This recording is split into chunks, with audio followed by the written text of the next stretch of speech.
Pozdravi svijeta, di svako hejta, di te kopaju lopatom ako si kvalitetan. Ravno iz studija spuštenih roleta, ne smetaj geniju dok mikrofon rešeta. Prljave ulice, nemoj bunice, tu lice je bez maski. Pozdrav glumci i glumice, gledam sapunice. Ljudi nikad, ko je gluh taj ne čuje. Nemoj vikat, unikat je unikat, kopija ostaje kopija. Ko je jači tlači, no kao dobiva, to je hip hop. Upaljen mic, peace, unity, one love, dva prsta u zrak. Gradski pisac, majstor za freestyle, uz dobar groove, old school ko Josipa Lisac. Po bitu plovim ko džetski, svjetski, čistim ti player ko Nodi Kasperski. MC-evi, šta ja znam kakvi pridjevi stvaraš, iskrivljenu stvarnost koje lezdijevi. S nama bio bi, onda probaj, hoćeš se opustit, zarolaj pa dodaj.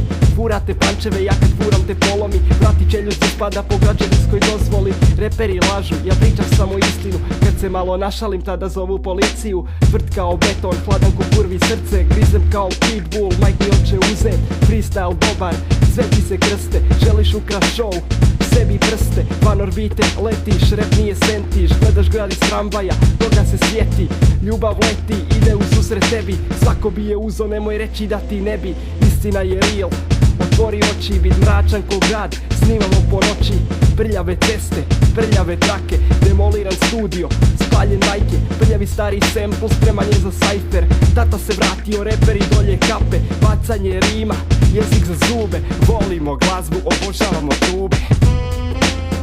RIMA SVRLE, underground hip hop, odjava, vani sam. To bi bio freestyle.